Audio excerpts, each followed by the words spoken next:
Hammer corals are an absolute staple of the LPS category. They may actually be the most commonly found LPS corals amongst reefers, especially in the US hobby.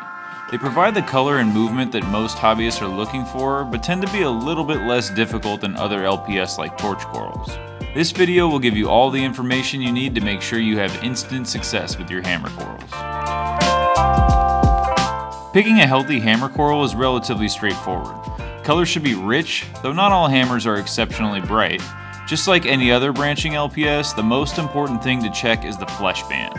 Flesh should appear whitish pink and show no signs of irritation, recession, or damage of any kind. Hammers come in both branching and wall varieties. We recommend everyone start with the branching hammers as they tend to be easier to keep. Hammers are typically a pretty hardy LPS coral. For this reason, we've always found them to be very easy to acclimate. A simple float acclimation to equalize temperature should suffice for this species. The main pest you need to look out for when dealing with hammer corals is Euphyllia eating flatworms. They are small beige worms that tend to be at the base where the flesh meets the skeleton, and that's the area that they start to consume, causing rapid tissue recession and eventually death. Flatworm adults are easy to remove with most dips, but the dips do not affect the eggs. For this reason, multiple treatments is usually necessary to fully eradicate them for good. We recommend treating every 3 to 7 days until no more eggs or new hatchlings are present.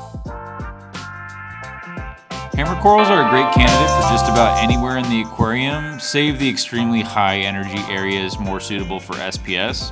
We've observed that many hammers will grow faster under more intense lighting, but they tend to display the richest colors when kept under lower lighting, typically between 80 to 100 par.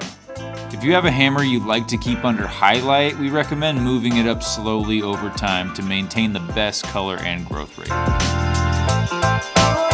Hammer corals do not require a ton of maintenance. Like other LPS corals, it is important to make sure that they remain free of debris and sand. Flow should be strong enough to remove any debris, but gentle enough to not damage the delicate flesh. Branching hammers grow quickly once established and will need to be fragged periodically.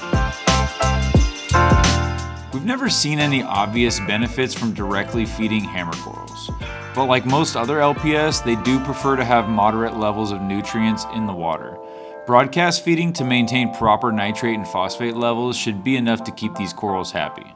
We have noticed that our tanks with the happiest hammers tend to be the ones that are dosed with amino acids on a regular basis, though it is possible this could just be a coincidence.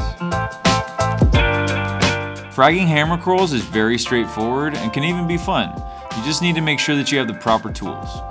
Branching hammers can be fragged using bone cutters to break down into individual heads. You can also use a bandsaw for cleaner cuts. Wall hammers can only be fragged using a bandsaw and do not need to be cut through the mouth like some other LPS corals. We do recommend using iodine and doing an antibacterial dip on these, as they are much more susceptible to infection after being cut. Hopefully this video has given you guys some useful tips that will help you on your journey with hammer corals. If you have any other questions at all, throw them down there in the comments. We're always happy to help. And let us know what coral species we should do a video on next. Thanks for watching.